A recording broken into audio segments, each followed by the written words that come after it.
to headline our topic here about Trump's first year as president. I think you've really seen this kind of stuff grown in 2017 because of him, and the idea that America is full of neo-Nazi, racist white men. I mean, we just had 8 years of our first black president. I don't understand this.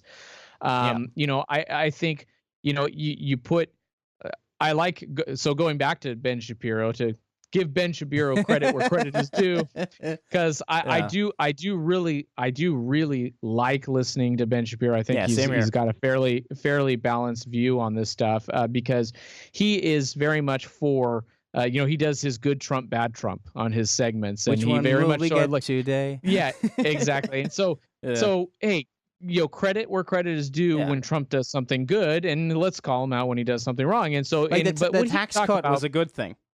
Let's say, bravo. Yeah, and Trump's done a handful of good things over the past year. He's done a lot of bad things. Yeah. And usually I think Ben Shapiro is right. I think that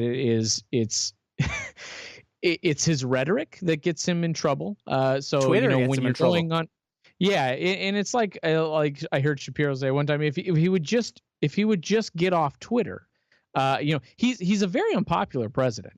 His numbers are pretty bad, so he is unpopular. I don't know how unpopular it is. You might be right. I don't know. It's just the polling. I think Rasmussen and a couple of other ones are trustworthy, but there's been so many dodgy polls. I think he went down a really low number, which is 39%, which is too low. It's too early to go down that low and to recover. But apparently he recovered with the whole NFL thing.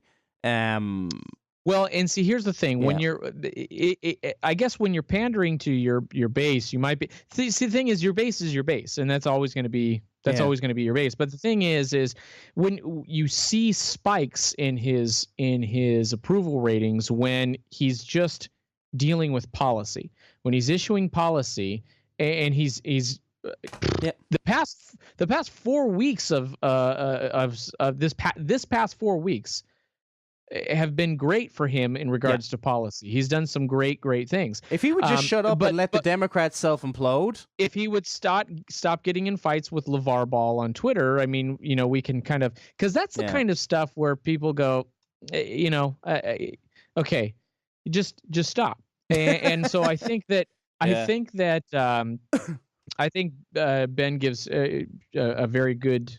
Ben Shapiro He's gives probably a good the most balanced commentator, because I've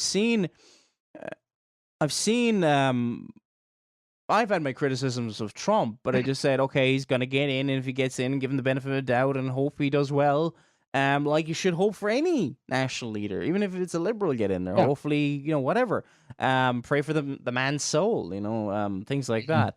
But I mean, it's like I've had my issues with him because of his claim to Christianity. He does not have a credible profession of faith. I put out a vlog a long time ago, and this was before at the time, I didn't think he was going to win the Republican nomination. This is back in, I think, 2015 or something like that, and maybe earlier. I don't know. Time seems to blur after a while. But looking at his, and everybody's trying to claim him as a Christian. We shouldn't be doing that. He doesn't have a credible profession of faith. It's not good for him. He's got a false hope. And it's not good for anybody else. And his brand of Christianity, that's the show I did earlier in the year. I don't want to be kind of doing shows in his policy. Once in a blue moon is fine. That's grand. Because I think that there's, things to, we don't, just because we're Christians doesn't mean we check out of looking at the issues of the world. We're trying to look at them always through a biblical lens. There's nothing wrong with cutting taxes. That's actually a good thing. Things like that. But like I was in an earlier program, I think it was maybe January, February of this year. I did a program on his inaugural speech and just went through that. And his Christianity is the prosperity gospel. So whenever Sure. and I see people, and I by the way, I like you people. If you know who you are, when I just say this, I actually like people. But I think they say, oh, President Trump has got a Bible study or something like that. Yeah, but the thing about it is, he's been for decades. It isn't anything new. His pastor was Norman Vincent Peale. The Power is Positive Thinking. Yeah. And this isn't anything new. I know people will say, yeah, he barely knows a Bible verse, but it's very much prosperity gospel, play lip service. It's not just something he did for the election. I don't think it's anything he just did for the election. He's always been like this. He believes, believe positive things. Norman Vincent Peale is, and Paula White now. I'll tell you all you need to know, really. The fact that she was, her and her Botox were doing the prayer. I mean, oh man, it's just, where do you start? But that's the religion. That's the religion of Trump. It's a false gospel. If we're going to say that, if we're going to get all annoyed, right, with prosperity gospel stuff, did anybody say anything? It's funny when it comes to national politics, and we should be saying, pray for America.